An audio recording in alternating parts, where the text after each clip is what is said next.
Good evening and welcome to the third in the series of Blenheim Palace seminars. I'd like to introduce you to Michael Waterhouse, who is going to talk to us this evening about the Churchill who saved Blenheim. So this is Michael's book, and Michael is the great grandson of the 9th Duke of Marlborough. So Michael, over to you. Antonia, thank you very much indeed, and thank you for all you've done in helping me with this presentation, because I'd have been hopeless on my own. I'm particularly bad at slides, so you've done a great job, so many thanks.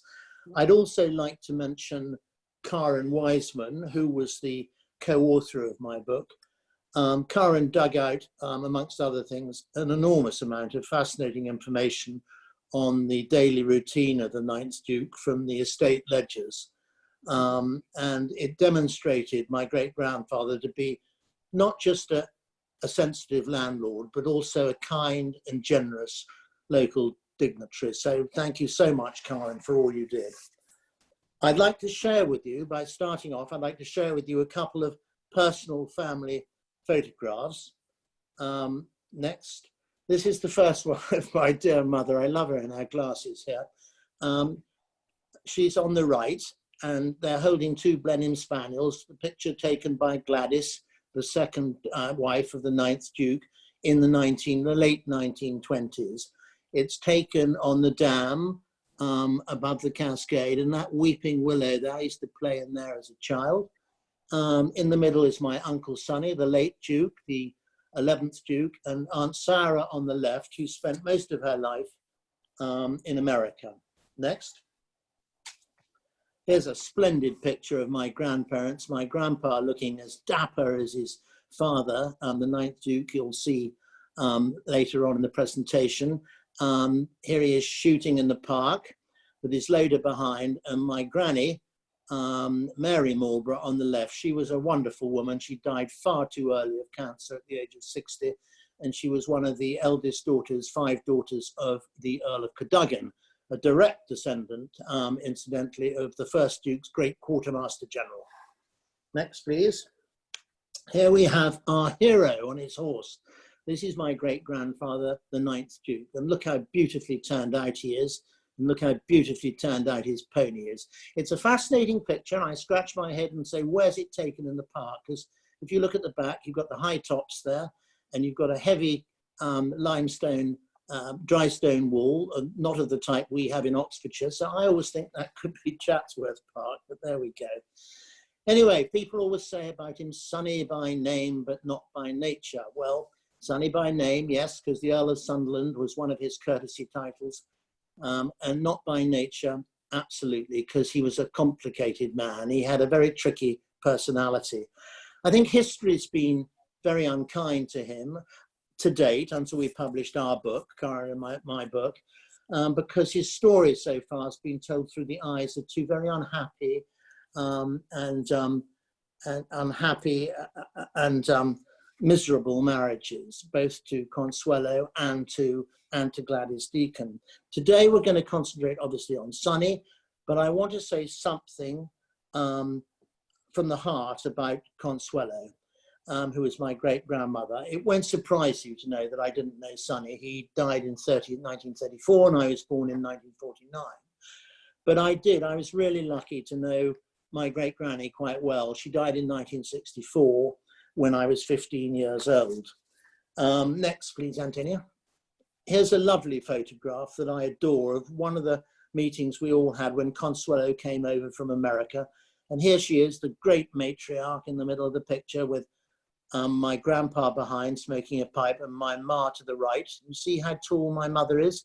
And that's my father off to the left in a black tie. He was much smaller than Mummy. But Mummy, they're tall. She's got the Vanderbilt genes. And that's me in the cart right below Consuelo. Now, I start my book, and I make no apologies for this, with a pretty amazing letter that Sonny wrote Lord Haldane, who was a great reforming war minister, liberal war minister, and a Labour Lord Chancellor. He became a great, he was a lawyer, and he became a great confidant of my great-grandfather's. And he wrote this letter about Consuelo's infidelities. And she certainly gave my great-grandfather a hard time, having affairs with 3 of his close cousins, and almost certainly siring her second son by her American lover, who she was engaged to give her due, Winthrop Rutherford, who incidentally would let her down horribly a bit later on. Consuelo, it was a very unhappy marriage, as we know. She probably did first in the marriage, and is in his typically sort of traditional way. My great-grandfather never forgave her for this, but I do not blame her one iota. She was literally locked in her room as an 18-year-old in Newport, Rhode Island, by her mother, and forced to marry my great-grandfather at 18. She did her duty, and she produced a son and heir in this most notorious of arranged marriages.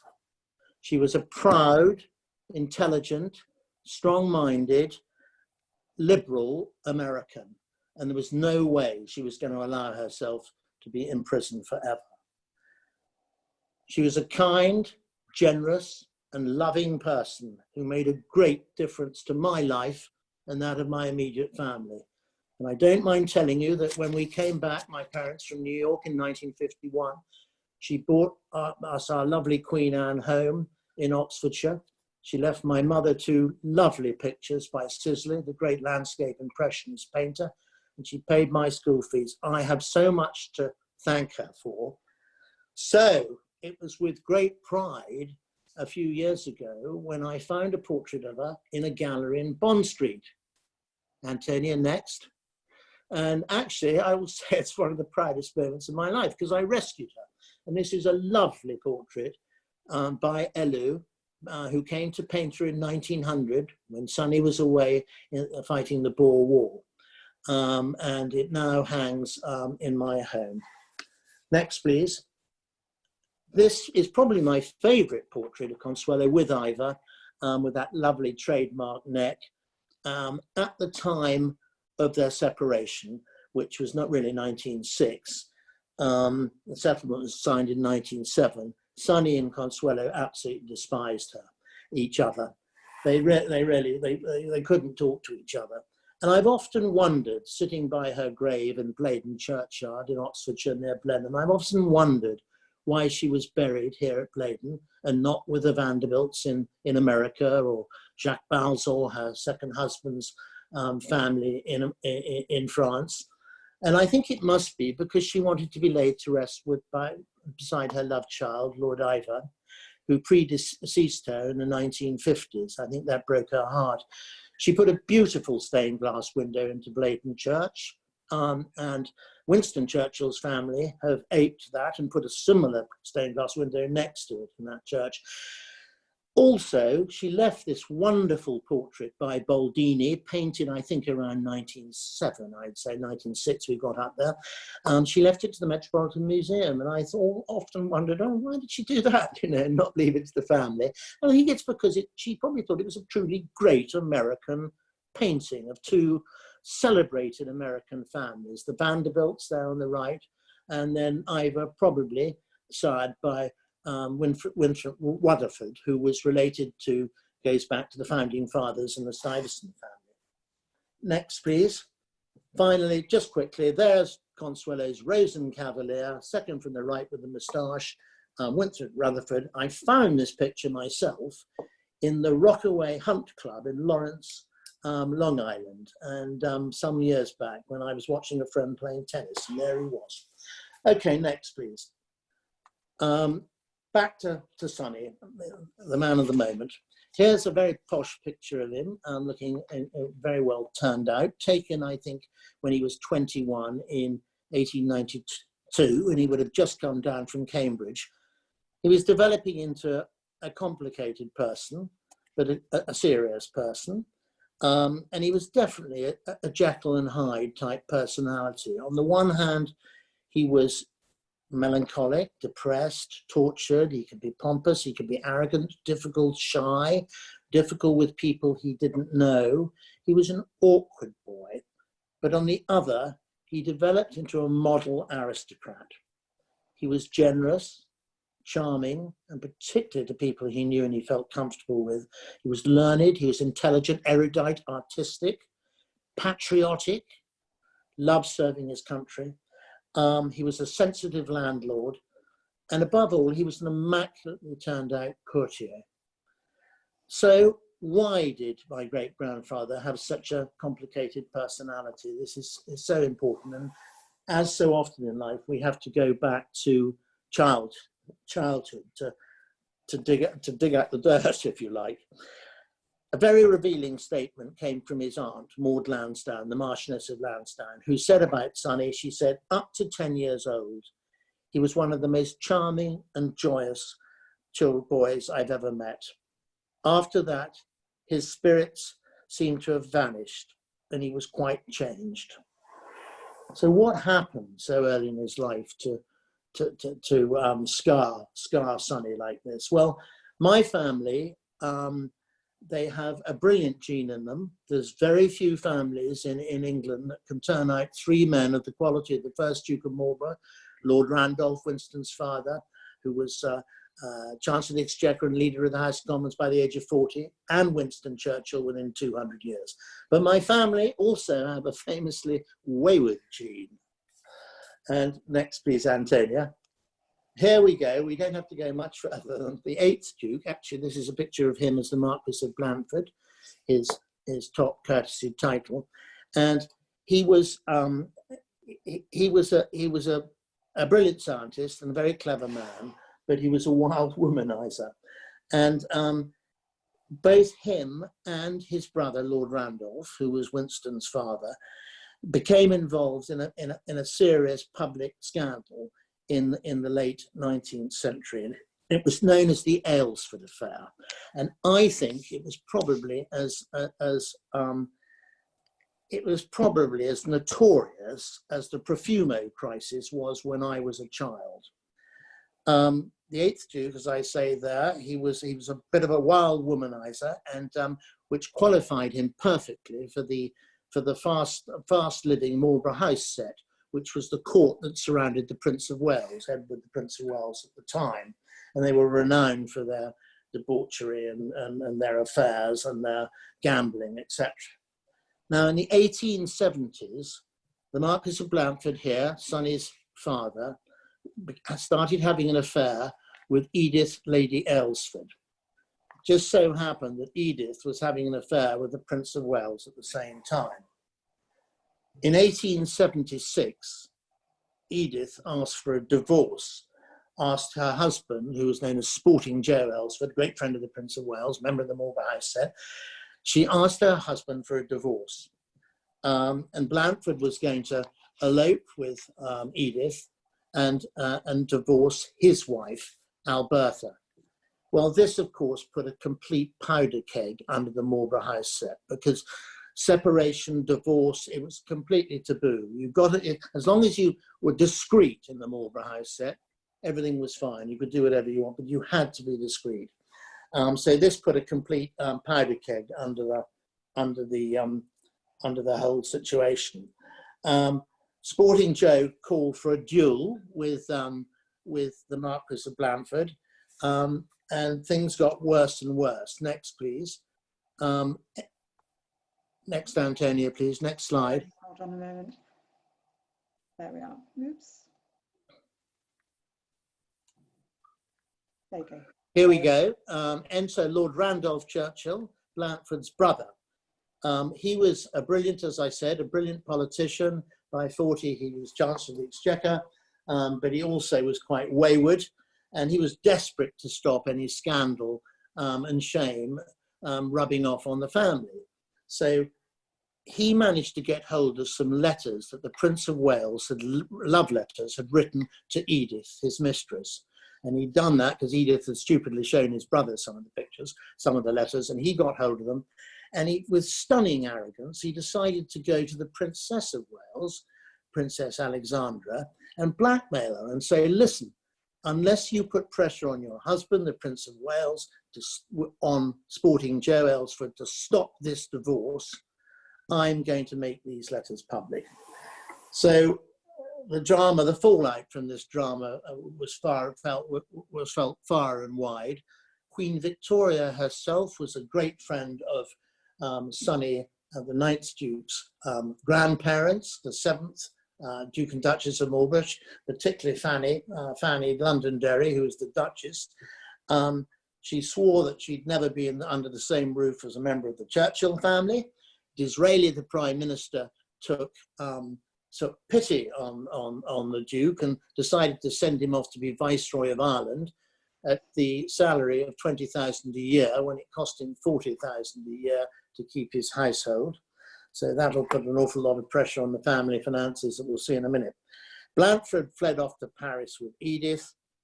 In 1878, Blanford separated from Alberta, so poor Sonny, as a 7-year-old, went to live with his mother at Dorking in Surrey. In 1882, things got even worse, because it was found out that Blanford had sired an illegitimate child called Guy, son called Guy, by Edith. So he went to spend time at Blenheim, very difficult for Sonny, and actually became the apple of his father's eye.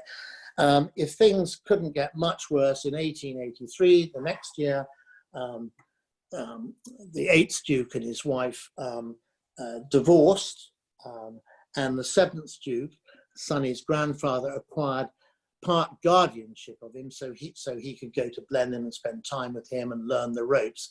So, you know, Sonny was separated from his mother, his sisters. He had a terrible time. Anyway, the worst thing happened the next year in 1884. Sporting Joe Aylesford died, and Edith tried to claim that her son, illegitimate son, Guy, was the legitimate heir to the Aylesford family fortune. So there was a huge case. It was very public. It was all over the newspapers. It was called the Aylesford peerage case. And the 8th Duke of Marlborough was summoned to court to give evidence. So it really was public. It was like the Profumo scandal. And next, please, Antonia. Next slide. Sorry, there we are. So here is this young man, pictured in 1884 at the time of this public court case, having just gone up to Winchester to school. Could he have had a more turbulent childhood if he tried?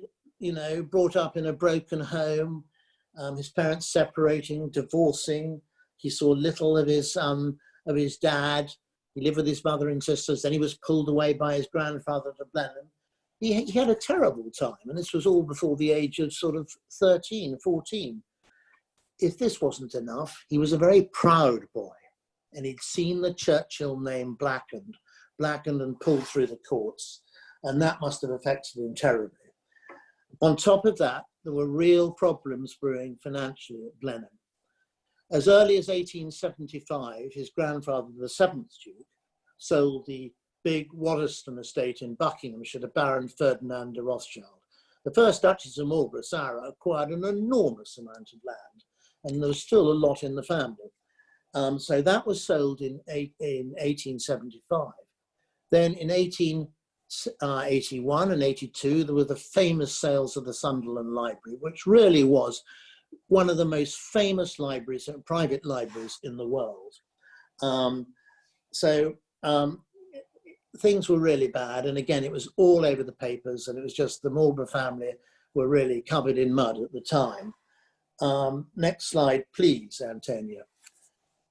So, I go on saying if that wasn't enough, the next year in 1885, Grandpa died, the 7th Duke, and Blanford became the 8th Duke. So Sonny was kicked up to the Marquis of Blanford, and his father was the Duke of Marlborough.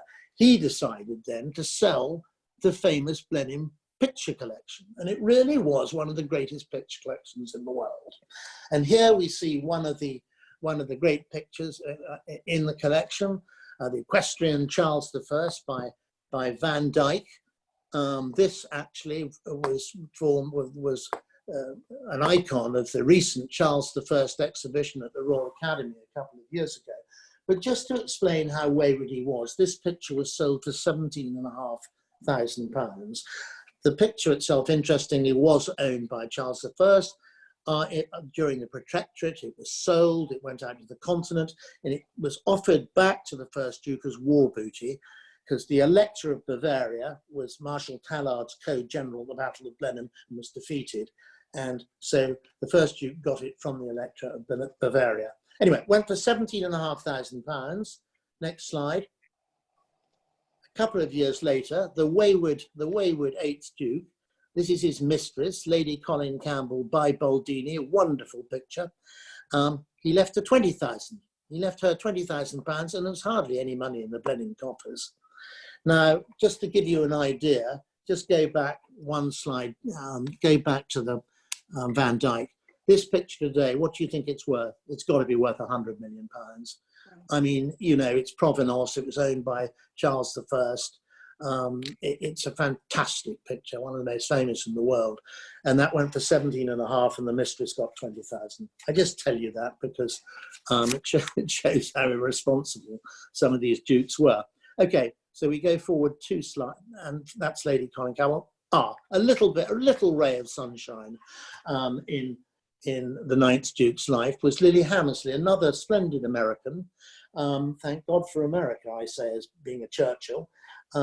She was the second wife of the 8th Duke, and she was responsible for putting in electric light into Blenheim, central heating, the beautiful boathouse, the stunning Willis organ in the Long Library. It was all funded by Lily Hammersley, and she was a lovely lady, and Sonny adored her, as did Winston Churchill, the 2 cousins. I'll come on to their relationship in a minute.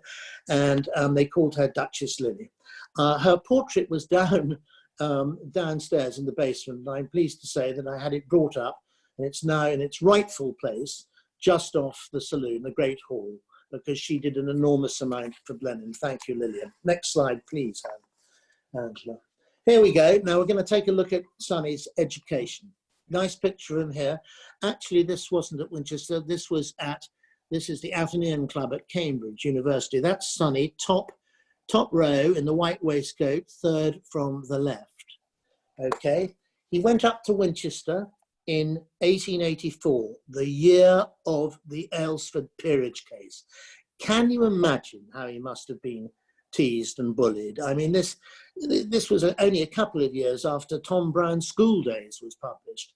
And we know what happened with English public schools in Victorian times. He must have had an awfully difficult time.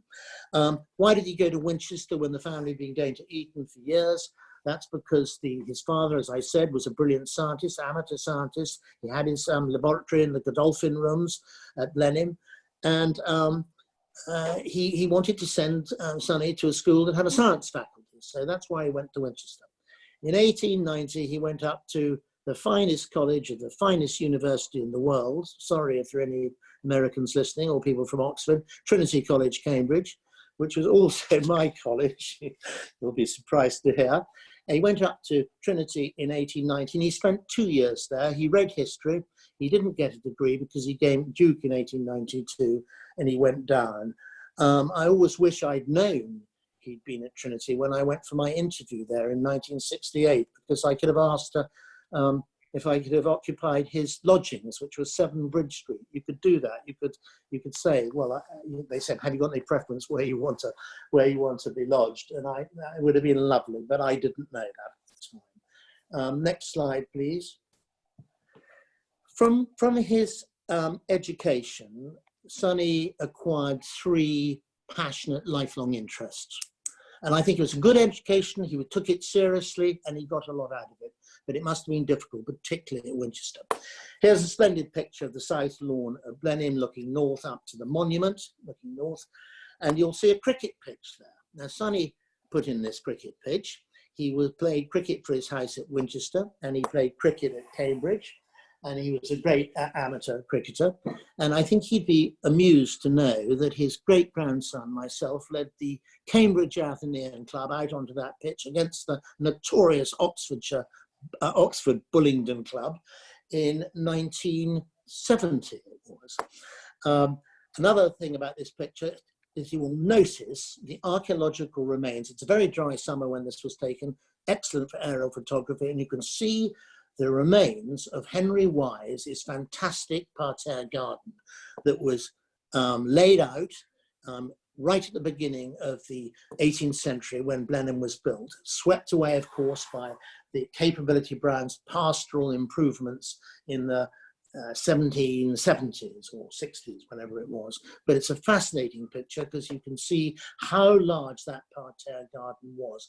And just think about it. Well, come on, you look at these, look at the terraces to the west and the Italian garden to the east of the palace. And of course, Sonny improved all this. He wanted to go ahead and put this parterre garden back again. Thank God he didn't do it, because there's no way we'd be able to look after it today. Next slide, please. So first interest, cricket. Second interest is actually politics. He joined the debating society at Winchester, and then the famous Trinity Debating Society, the Magpie and Stump, which is still going today. So he had a great interest in politics. And thirdly, he loved horses. And here we see him. Here we see him. I'm just trying to see which one he is. I think he's in the centre, and that's Ivor Guest, his cousin, on the right. But he's master of the Cambridge University drag hounds. And as I say, Ivor Guest is his first cousin, later Lord Wimborne, on the right. It's a charming picture. So he was a great horseman.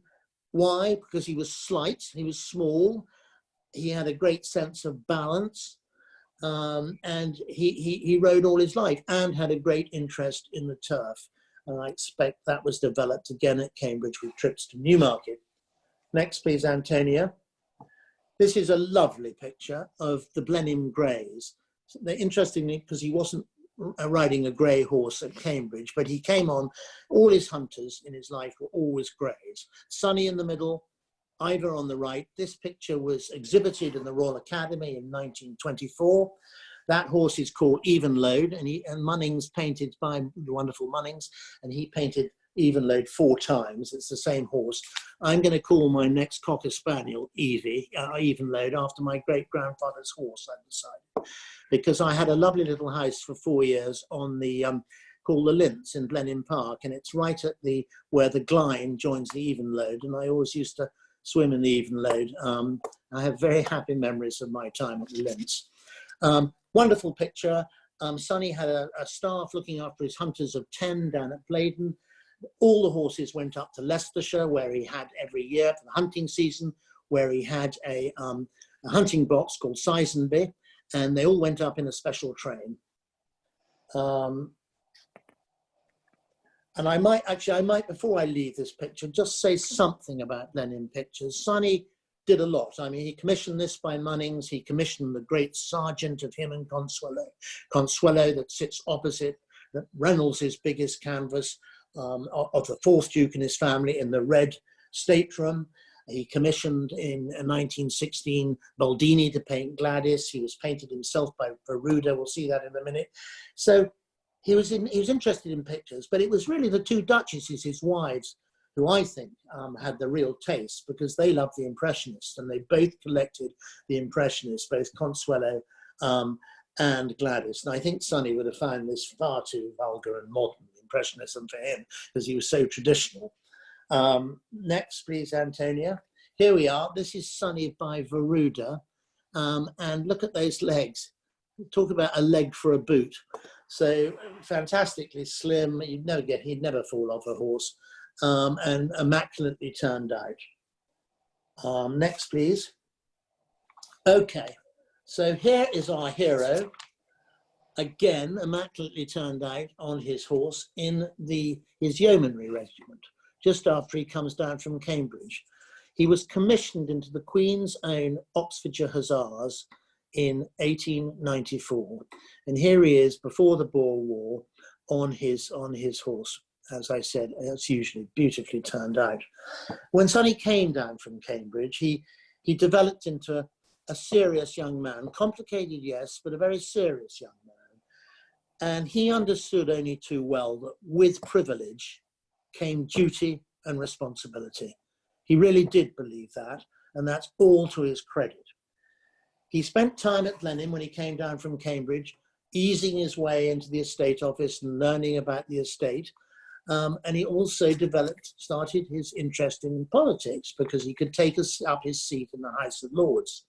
So a career in public life beckoned very quickly when he came down from Cambridge.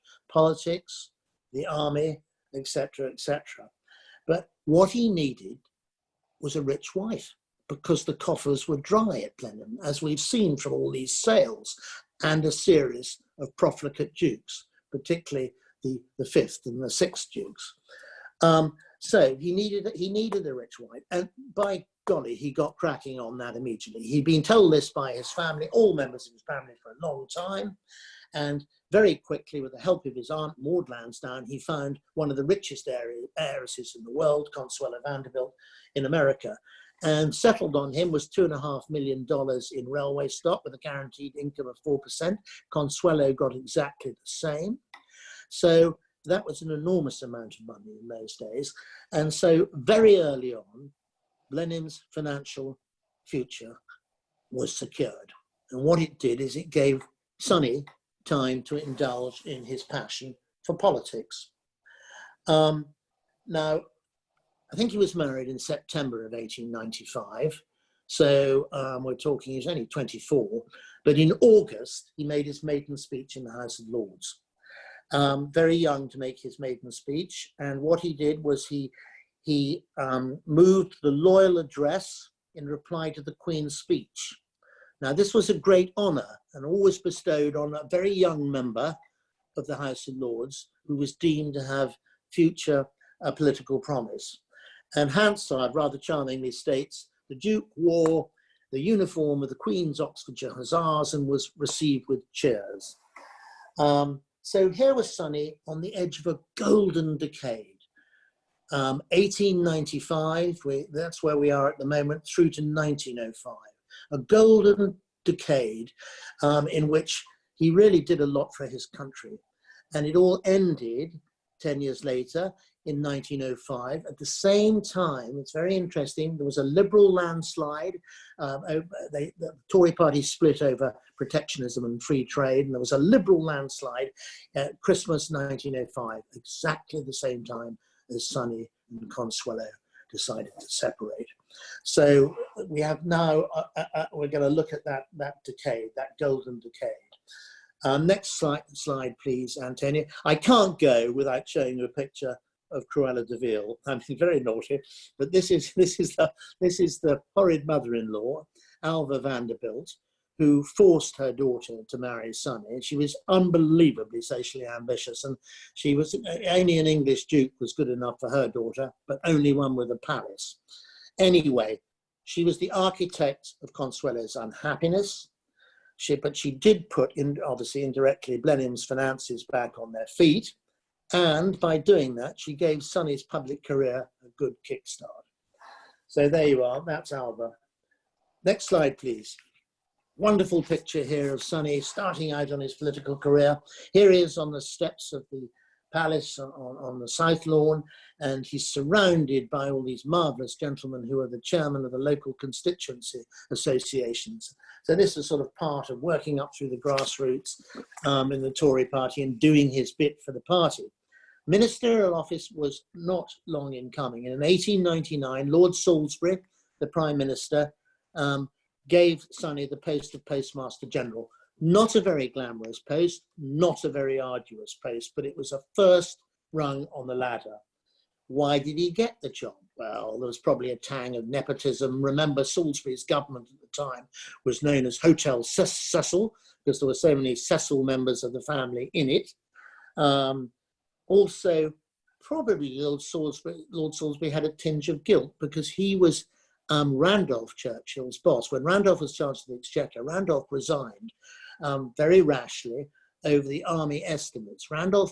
His great creed was Tory democracy. He was a liberal Tory, and he didn't approve at all of defence spending. So he resigned over the defence estimates, saying they should be cut.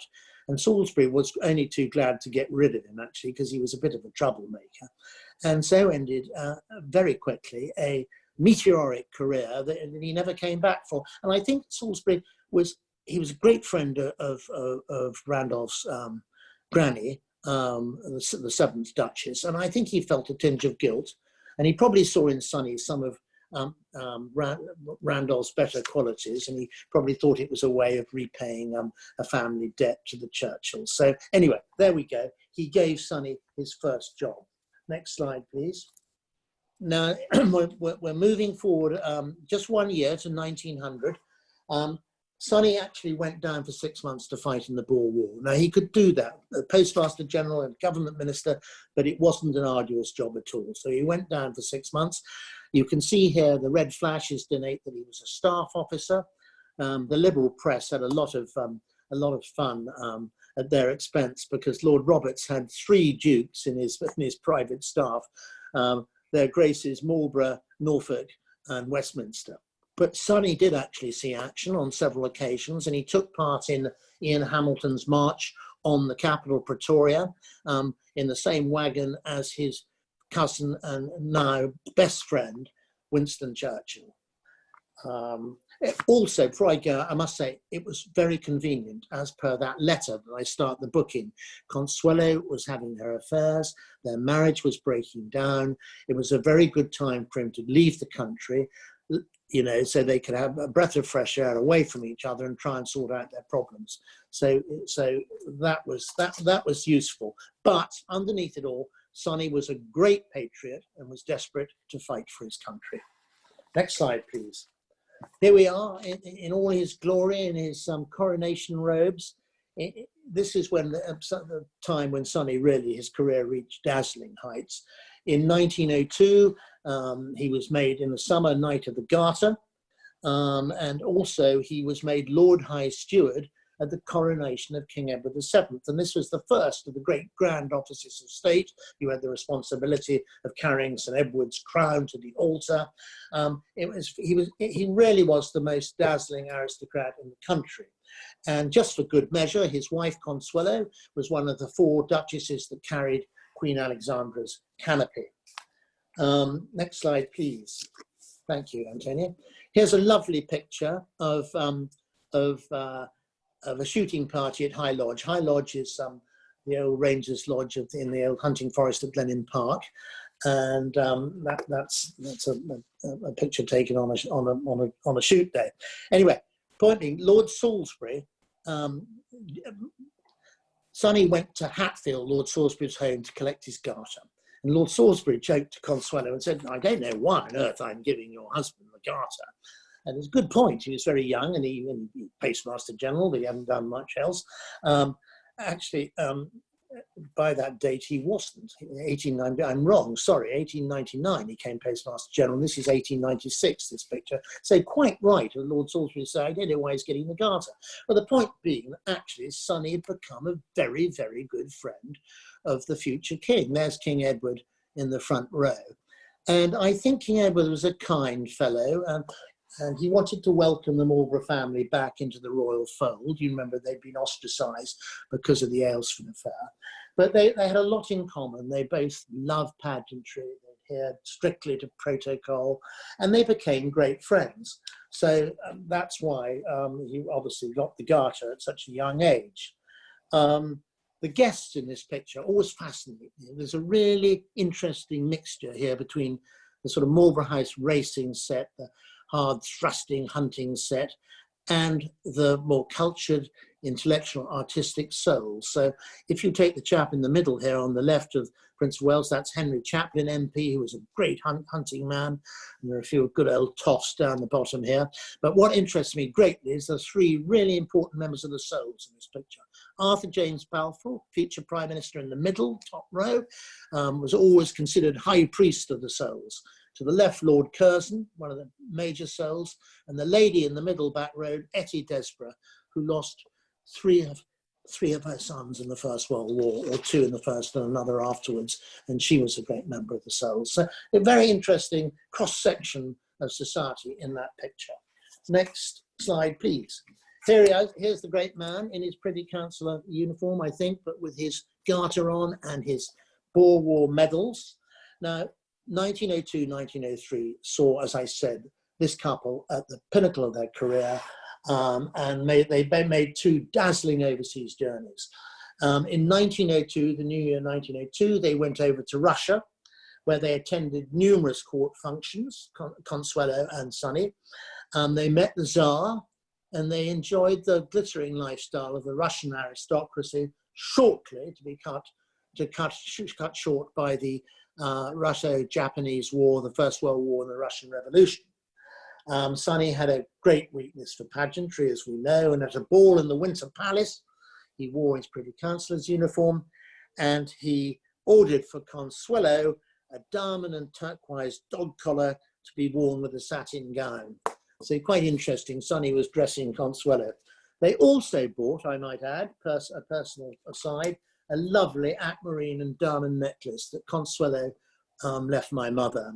We used to tease mummy relentlessly when she got these 4 huge aquamarines with diamonds.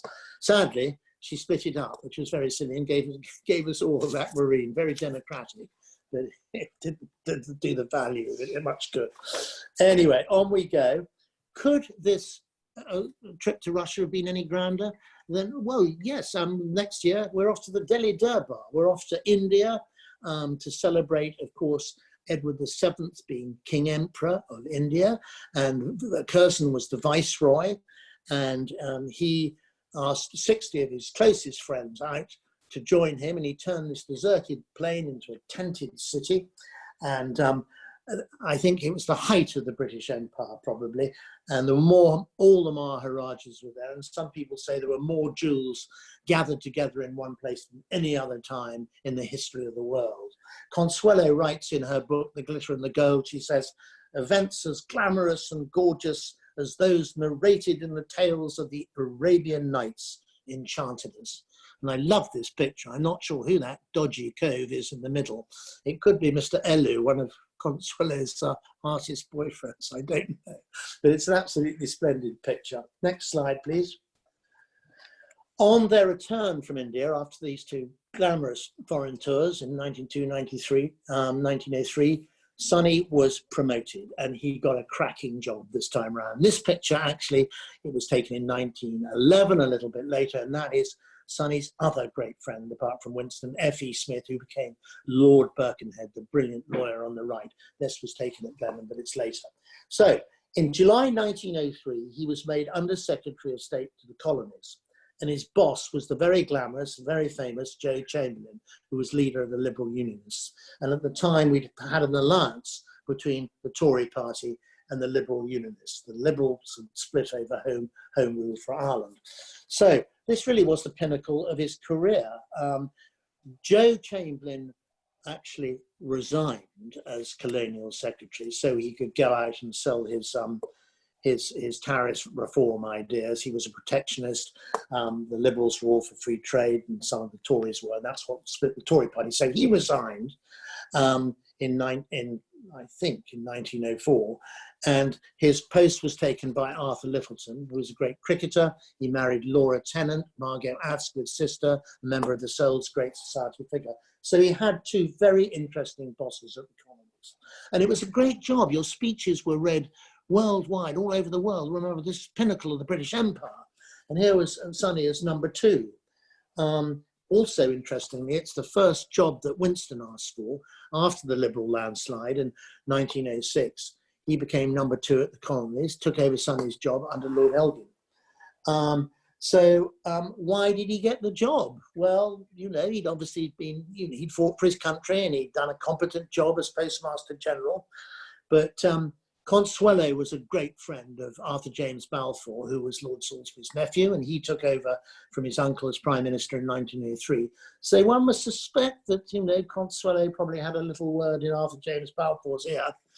But Sonny's private secretary summed him up quite interestingly by saying he was a moderate and modest man, very hardworking, and always carried his own red boxes home.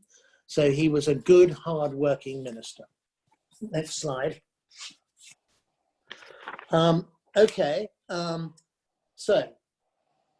Christmas 1905, Liberal landslide, Tories out, Sonny loses his job. So he's out of office now for 12 whole years until 1917. In that period, He regularly attended the House of Lords, and he spoke obviously on agricultural matters, that was his special subject, but also particularly on the employment of women in the food sector during the First World War. And interestingly, in February 1916, Sonny became president of the Women's National Land Corps. I imagine that was the beginnings of the land girls, were they called, who worked in agriculture during the wars. This is rather a lovely picture of him overseeing the harvest at Blenheim. You can see the stooks in the background. And there he is looking very smart in his white suit. It's quite interesting that Sonny was offered this job. He was offered another job, ministerial job, in Lloyd George's coalition. Asquith was thrown out. The war wasn't being prosecuted in enough vigour. Lloyd George took over and he set up his new ministry, and he offered Sonny the post of junior agricultural minister. It's interesting because Sonny hated Lloyd George. I mean, Lloyd George was his nemesis. I mean, he'd introduced the people's budget, put up inheritance taxes, land taxes, taxes on unearned income. He'd introduced the Parliament Act in 1911 to push through the people's budget. What did that do? It relieved the House of Lords of their power of veto over money bills, basically emasculating the power of the aristocracy. So Sonny really disliked this man. So it fascinates me that he got a job in his 1917 ministry. Why did he get the job again? It's always the interesting thing, why? Well, this time, obviously, he was an agricultural specialist, so he had a lot to offer. But I think Lloyd George was trying to heal old wounds, like the Prince of Wales was with the Marlborough family, actually. You've got to remember that he brought back Winston in 1917, Lloyd George, as Minister of Munitions. You remember after Gallipoli, he'd been fired as First Lord of the Admiralty. So this Lloyd George brought him back. He was a great friend. Winston and Lloyd George were great pals. Also, Lloyd George offered the ex-Prime Minister Asquith the olive branch of the Chancellor of the Exchequer, but Asquith turned it down. So I think also Winston and Lloyd George being very, very, very close. Winston probably had a word in Lloyd George's ear. So there were the two cousins brought back into power in 1917. But Sonny was a true patriot, as I said, and it's nothing he would have wanted to do more than to fight for his country, which he did. He was also a king's messenger and attached to the War Office in the early part of the war. So what more could he do than to hold ministerial office during the war? Next slide, please. Here are the two cousins. I'm going to talk about them for just a little bit because, you know, he was Winston's best friend. You can say F.E. Smith was, but Winston, when he wrote Sonny's obituary, he refers to him as my oldest, and when Sonny died, his oldest and dearest friend. So look at them. Talk about the mafia. It's absolutely splendid. They look a little, they're on the small side. Again, you can see the height from my mother and my grandfather comes through the good old Americans, through the Vanderbilts.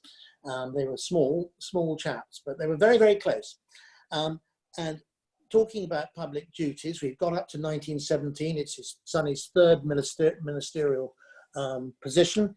He also in 1915 became Lord Lieutenant of Oxfordshire, but not without a fight, because Sonny had been separated. I mean, Bendor Westminster, his great friend, had to step down as being Lord Lieutenant of Cheshire because he was divorced and was furious that Sonny actually got it.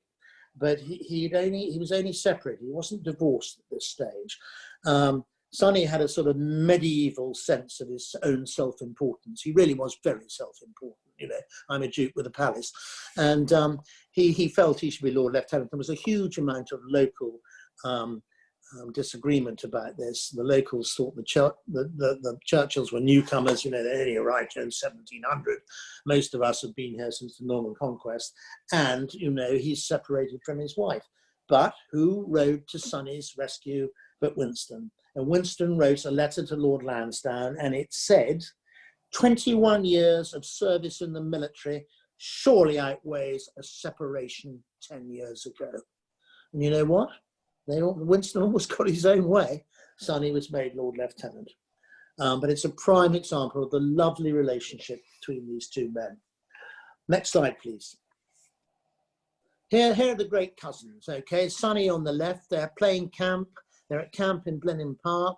The yeomanry every year had a summer camp, and the four cousins are here. Sonny left. The one with the moustaches is Viscount Churchill from Cornbury.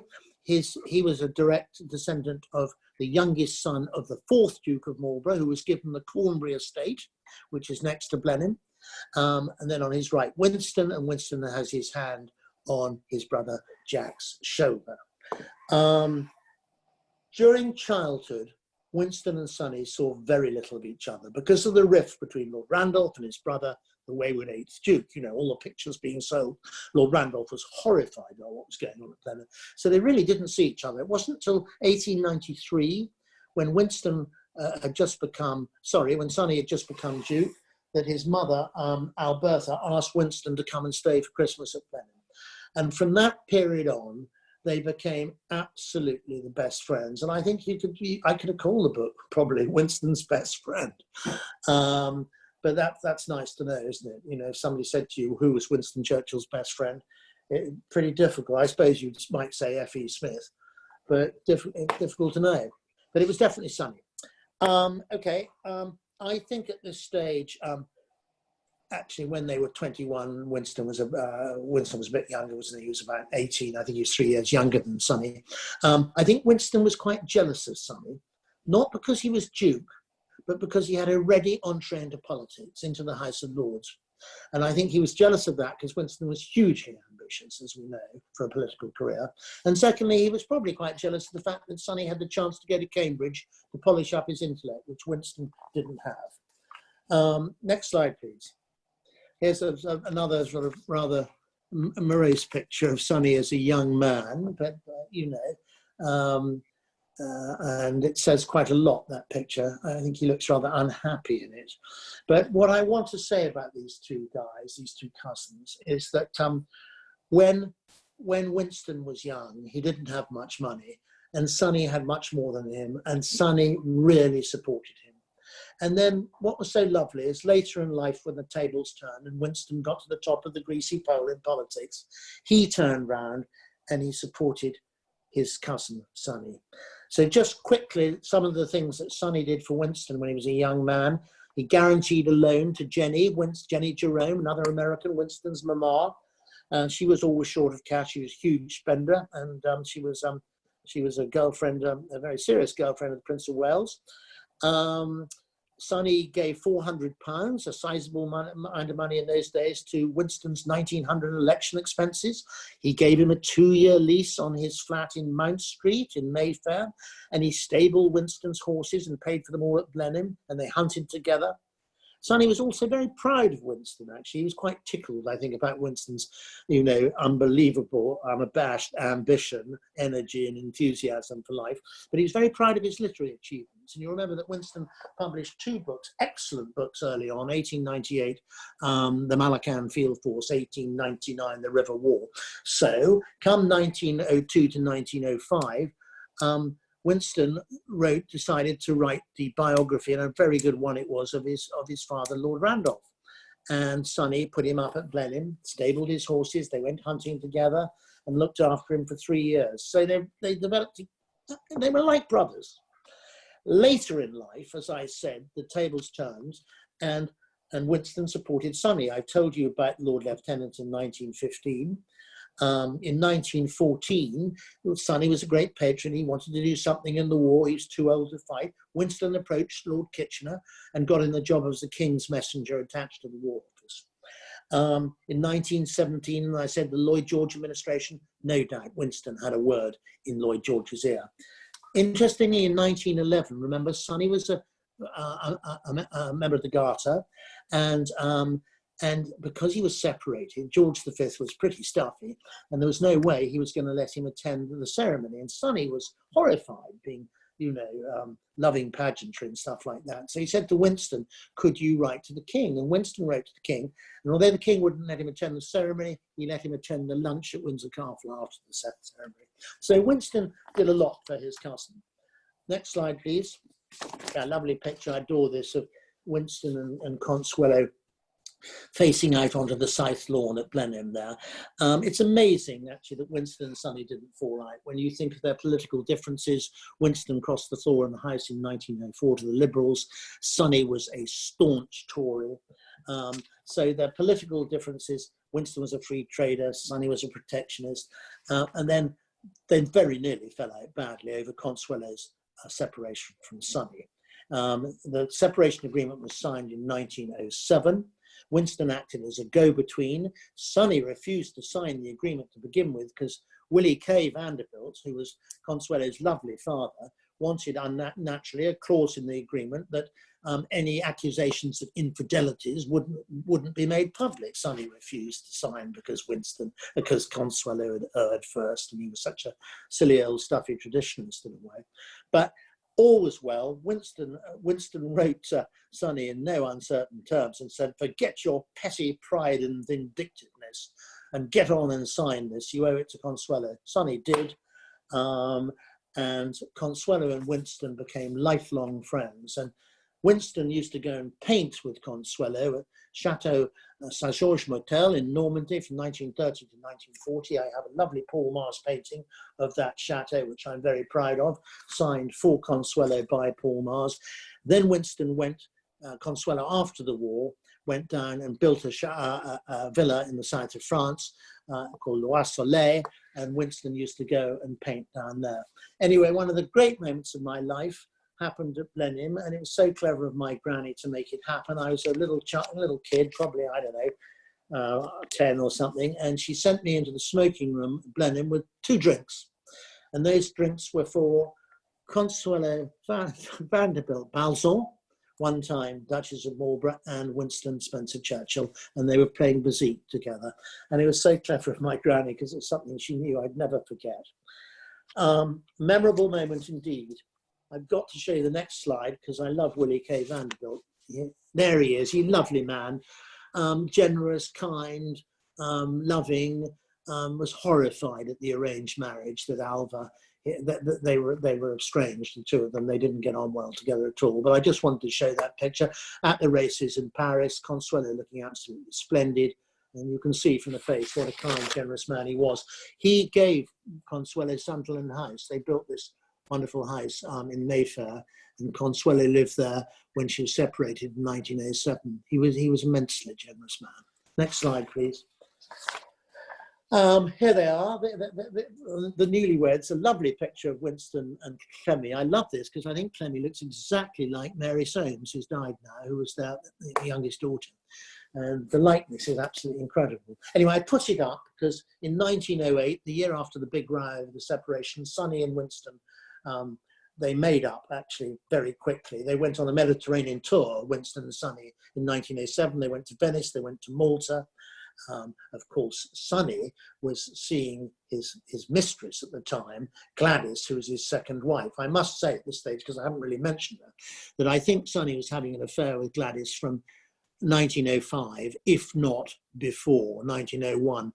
There's a very interesting letter from Willie K. Vanderbilt saying to Sonny, accusing him of never being faithful to his wife Consuelo in body or spirit at all since they were first married. So we don't know when the affair started, but anyway, he had to see Gladys abroad. So, you know, because she was the mistress, and it was not non-you to be seen with the mistress at this time when you were married, of course. So there was the Mediterranean trip in 1907. In 1908, these two lovely people here, Winston and Clemmy, got engaged. Sonny offered them Blenheim for the wedding night. Winston said, "Sonny, will you be my best man?" Sonny said, interestingly, no, because he was so embarrassed about his split with Consuelo. But Winston said, "Will you be my trustee?" And Sonny said, yes. So they're getting really close, these two. Very difficult period for Sonny at this stage. As I said, his mistress was on the continent. He couldn't see her in England. Consuelo, of course, was much more liberal, being American and being a strong-minded lady, and got on with her life in the UK.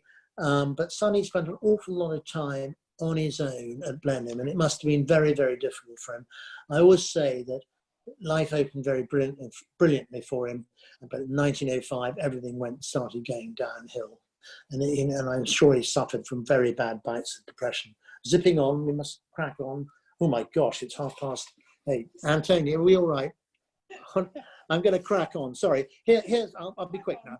Here are Winston and Sonny, a lovely cartoon. Winston consoling the Duke about the people's budget. You know, there were land taxes. Asquith famously said, it's the land taxes that are going to set the heather alight. But he had to raise money, Lloyd George, for his social programs and keep those dreadnought battleships rolling down the slipways with the threat from Germany coming in. So the rich got taxed. And Sonny hated that, and he didn't like Lloyd George at all, who was always making nasty speeches attacking the dukes. He made a famous speech at Limehouse when he said, "A fully equipped duke costs as much to keep as 2 dreadnought battleships," which is a lovely remark. Anyway, the final row they had about Lloyd George actually was at Blenheim when Sonny caught Winston Clementine, Winston Clementine was staying at Blenheim, and Sonny caught Clemmy writing to Lloyd George on Blenheim notepaper, and he screamed at her and she walked out of the house. Next slide, please. Lovely picture here of Winston in the Long Library. Just to say that the cousins didn't see so much of each other in the 20s. Winston's career had taken off. He was Chancellor of the Exchequer under Baldwin. He bought Chartwell, his house in Kent. He didn't get on with Gladys at all. Gladys and Sonny married in 1921. He didn't understand her because she was a bohemian intellectual, and Gladys thought he was an over-ambitious, self-seeking man, which indeed he was. They saw each other a bit in London at their dining club, the Other Club. They were both great imperialists. They were both colonial secretaries, so they believed firmly in keeping India in the empire. So they were both members of the Indian Empire Society. So they saw a bit of each other. One thing to say from this photograph, you see the bookcases on the right. Okay, the Long Library, Willis organ in the background, which is lovely, that Lily Hammersley put in. The Sunderland Library was sold in, as we know, 1881, 82. Then it became a picture gallery, but Sonny, as part of his extensive refurbishments, bought masses of books and put in bookcases in the Long Library. So he re-established a library that is there today. Next picture, please, next slide. I'm going to move quickly. Here we are, Gladys House party at Blenheim. The 1920s, interesting group, again, Sonny on the right in the white suit, F.E. Smith, Lord Birkenhead on the left, then Winston, then Lionel de Rothschild, interesting, very important Jew, but a great friend of Sonny's, as you know, that English aristocracy tended at the time to be very anti-Semitic, but King Edward VII had a lot of Jewish friends, quite rightly, and so did we. We were very close to the Rothschilds. Next door, Lytton Strachey. So interesting group there, and a lot of old toffs in the front. Okay, next slide. Gladys, here's the lovely Gladys with this beautiful Grecian profile, this nose with her Blenheim Spaniels. Sadly, she was airbrushed out of our family history by my grandfather. I can remember Mummy asking Grandpa as a child at lunch one day, what's happened to Gladys? And of course, she was in a mental hospital in Northampton, and my grandfather was furious to be even have her name mentioned because you're having to pay £1,000 a month to keep her there. But so she was very unfairly airbrushed out of family history. Next slide, please. Okay, here we have the lovely Baldini. Last year I went to Ferrara in Italy to the Baldini exhibition. This picture by Baldini of Gladys, commissioned in 1916, was the icon. This is back. The trustees have bought it back from Hugo Vickers, and it now hangs in Blenheim. So she quite rightly is back at Blenheim, which is terrific. Next slide, please. The only real things, any time we think of Gladys before that picture arrived, was externally at Blenheim. And here is the Gladys's rock garden. The cascade is just to the left. There's some stepping stones behind the Duke here, which I used to play with as a child. They've, of course, with health and safety, been taken out today. And on this bank here, my granny used to bury her beloved Dachshunds. This rock garden was started by the 5th Duke of Marlborough, and Gladys resurrected it in the 1920s. Other things that Gladys did, next slide, please. Well, before we move on to that, this is Sonny's 60th birthday party. He's approaching the time when he gets cancer. He's got Gladys next to him on the left. You can see her face is rather, she's losing her looks, and that's because she injected wax into her face at a very young age to maintain that lovely sort of Grecian profile of her nose, and it all slipped down. But there we go. Now, the other thing I should point out to you, which fascinates me, is my grandfather at the top of the right-hand side of the picture, and Lord Ivor down here at the bottom, sitting. There's absolutely no physical resemblance between the two at all. Grandpa, very tall, but that is interesting. That really is. And it makes me, I'm absolutely sure that Ivor was Rutherford's son. Okay, next slide, please. Getting there. Lovely picture of Sonny just before he died. He obviously had cancer at the time, at this stage. He's with Clemmy at Aintree, staying with his great friend Bendor, Westminster for the Grand National. Next slide, please. Here's a marvellous picture of him looking very grumpy in a very posh coat, picnicking with his delicious-looking cows in the background. I love that picture. Again, taken by Gladys, who was a great amateur photographer, probably in the late 20s. Next slide, please. Here's my favourite slide of all, step turns, how I call it. There's Grandpa on the right. You see how tall he is? That's the Vanderbilt genes, frightfully smart +4s. And then my great-grandfather looking just like Steptoe. It's a wonderful picture, that. Next slide, please. Here's a nice slide of Einstein. Einstein, excuse me, it's getting late. I need a drink. It's Epstein with his bronze of Sonny that was commissioned by Gladys. And some people say that the bronze captures his religious spirit. And indeed, Sonny converted to Catholicism in 1927. He finally married Gladys in 1921 when Consuelo agreed to a divorce, and their marriage was annulled because she wanted to marry Frenchman Jacques Valjean. But there's no doubt after several years of intensive tuition, he was accepted into the Catholic Church, and he became a very distant, very spiritual figure, and apparently very difficult to live with. Okay, I'm going to zip through this. Next slide, please. Because no duke accomplished more at Blenheim than Sonny, except with the fourth Duke, who brought in Capability Brown, Grinling Gibbons, Chambers, etc. But Sonny did an enormous amount. 1895, signed the marriage settlement in New York. He sent a telegram to the estate office saying, dredge the lake. It's a wonderful picture of them dredging the lower lake, the Bladen Lake here, and you can see the traction engines working.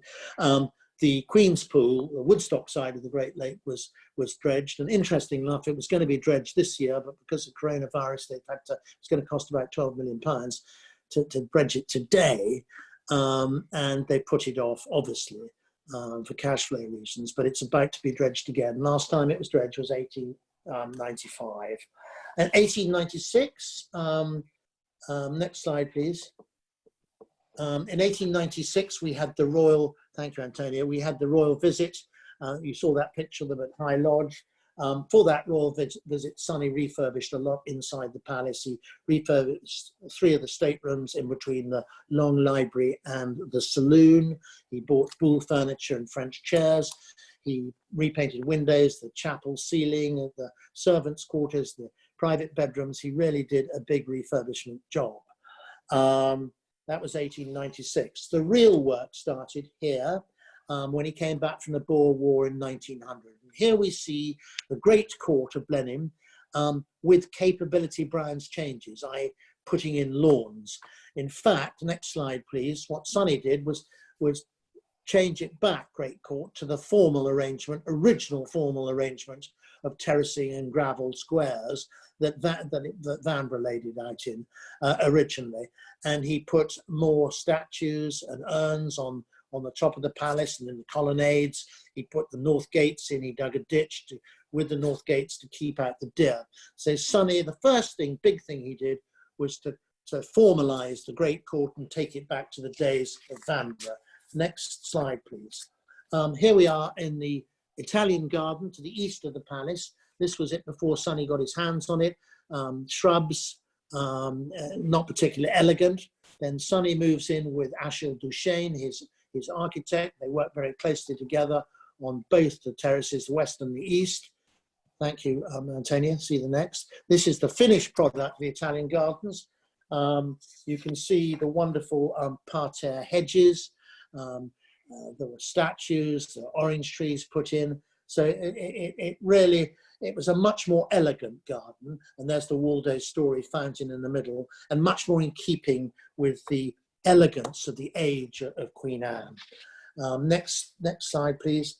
Here's the stunning Waldo Storey statue, commissioned in 1895 or bought by Waldo Storey. It was made by Waldo Storey, and Sonny commissioned it on his honeymoon in Rome in 1895. Behind is the conservatory, which is where they had the fire in the, I guess it would have been in the 18th century, and they lost all the Titians.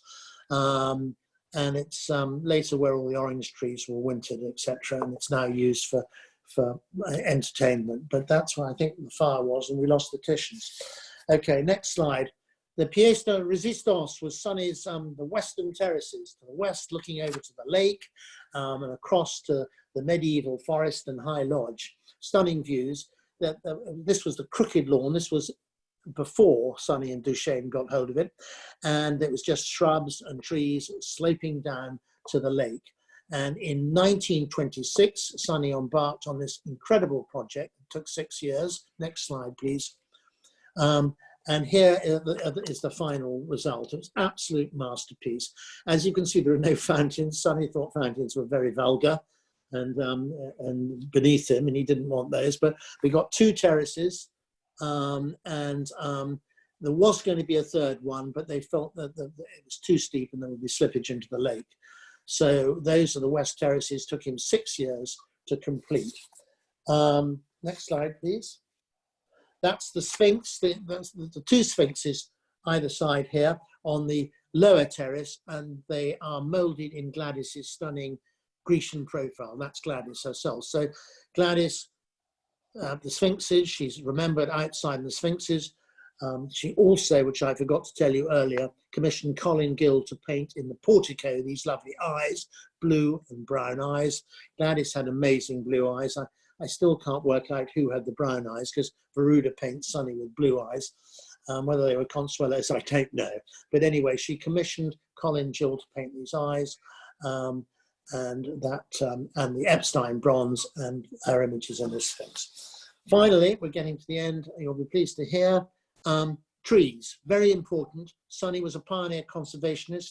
He planted nearly 500,000 trees at a cost of £1 million today, and he recorded all his plantings immaculately in his tree planting book that we have at Blenheim, and it's fascinating. His strategy was twofold: maintain the great old medieval hunting forest at High Lodge with its oaks and its bracken, and plant lots of oaks to keep that running, and then come down to the Low Park, the elegant avenues of Queen Anne, and the aesthetic clumps planted by Capability Brown to refurbish them and improve those. He replanted the avenues, sadly in elm, and that all died, and my Uncle Sonny had to replant in lime. But he planted these lovely clumps of contrasting copper beeches and cedar trees down at the new bridge at Blenheim and up here to the north of the Grand Bridge. Other things he did, he planted belts in the park to drive his partridges over. English partridge shooting was a very important part of the English sporting calendar in September in Edwardian times. He planted yew, box and laurel down at the links, where I used to have my little house for his pheasant shooting.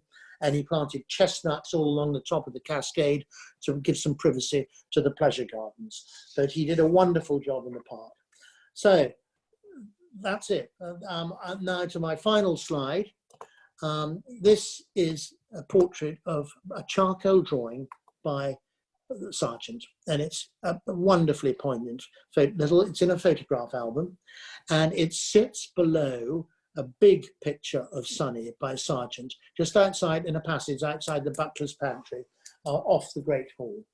And it's a picture of Muriel Wilson, who was a beautiful woman. She was the daughter of a Hull, East Yorkshire shipping magnate. and Winston proposed to her, and she turned him down. Ivor Guest, Sonny and Winston's first cousin, was madly in love with her, and I think this lady was the love of Sonny's life. And I sit, like I did at Consuelo's grave, and I wonder why that little picture sits where it does. And well, I think I know why it does, because she was the love of Sonny's life, but who put it there? And I like to think my grandfather put it there. But I don't think Sonny might have done in the 30s.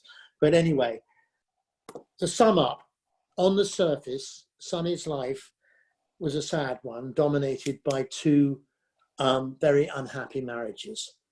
Sonny was born a Victorian, and he always remained one, really. He couldn't come to terms with the social changes that took place with the Parliament Act, emasculating the power of the aristocracy, the changes wrought by the First World War. He really couldn't, and he found it very difficult to come to terms with life. I think sadness and loneliness are the two words that come to mind. I remember asking my Aunt Rosie Muir, who is my mother's younger sister, still alive, she's in her 90s, if she knew her grandfather, the 9th Duke. She said, I can just remember him walking around the terraces, the West Terraces, with a stick and his white suit, looking incredibly sad and lonely. So there was him, there was Consuelo, who was locked up in her room in Newport, and forced to marry Sonny. Then she lived alone in Sunderland House when they separated. Then there was Gladys, imprisoned, if you like, in Blenheim in the 1920s. Lots of sadness, lots of loneliness. However, there's bright side too. Consuelo married Jacques Balzar, pioneer French aviator, and lived happily ever afterwards. And she became a great matriarch of our family. Gladys now has been accepted back into the family, having been airbrushed out, and she's celebrated with this wonderful Baldini painting in the palace. And of course, Sonny himself, left his legacy at Blenheim. He did an enormous amount. I've skipped through it, but he really did. And not only that, but for 10 years, he served his country, 3 ministerial positions, Lord Lieutenant of Oxfordshire. He really did a lot in his life. What I suppose the moral of the story is, you shouldn't marry for money, status, and power. But in a way, for all three, if you like, Consuelo should have married Rutherford. Gladys should have probably have married her great boyfriend, the cultured Italian aristocrat Raffaello Caetani. And Sonny should have probably married Wilson, Muriel Wilson, who I think was the love of his life.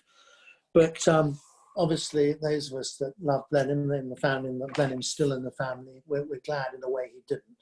But I want to end with this charming sentence that Muriel Wilson wrote to Winston on Sonny's death. And she said to Winston, "Oh yes, he was whimsical and difficult to understand, but what rare qualities he had, and only those who loved him really realized him." Thank you, Antonia. Thank you all for listening. Sorry, I've overstepped the mark. Michael, can I just thank you for, I mean, you and I have spoken a lot over the years, and I must admit, it's been a real privilege this evening to sit and listen to you talk about your great-grandfather with such passion, and, absolutely fantastic. Thank you so very, very much. Now, you have been the third in our series of speakers. If people want to listen to the other side of the coin, as it were, we have Hugo Vickers in a couple of weeks' time, and he'll be putting a case forward for Gladys. And perhaps I ought to get the two of you together and you can battle it out. But honestly, Michael, it's been fantastic. And thank you so very much. We're having another of these another seminar next week. And we're going to have the film critic, Anna Smith. And she's going to be in conversation with 3-time Oscar award-winning Sandy Powell. And you might think, well, what's the connection with Blenheim? Now, Sandy Powell has designed costumes for 2 films that were filmed on location at Blenheim. One of them was Cinderella. One of them was The Young Victoria with Emily Blunt. And of course, she designed for The Favourite, for which Olivia Colman won an Oscar last year. And so it'll be interesting to see what her thinking was behind how she dressed Sarah, Duchess of Marlborough. But as I say, I think the night belongs to Michael, and thank you so very, very much. And I hope you've all enjoyed it. And especially for some of our listeners, we had Stefan from New Zealand who set his alarm for 6 o'clock this morning so he could listen in, or tomorrow morning. So thank you again. Thanks a lot. Bye-bye. Bye now. Thank you. Bye.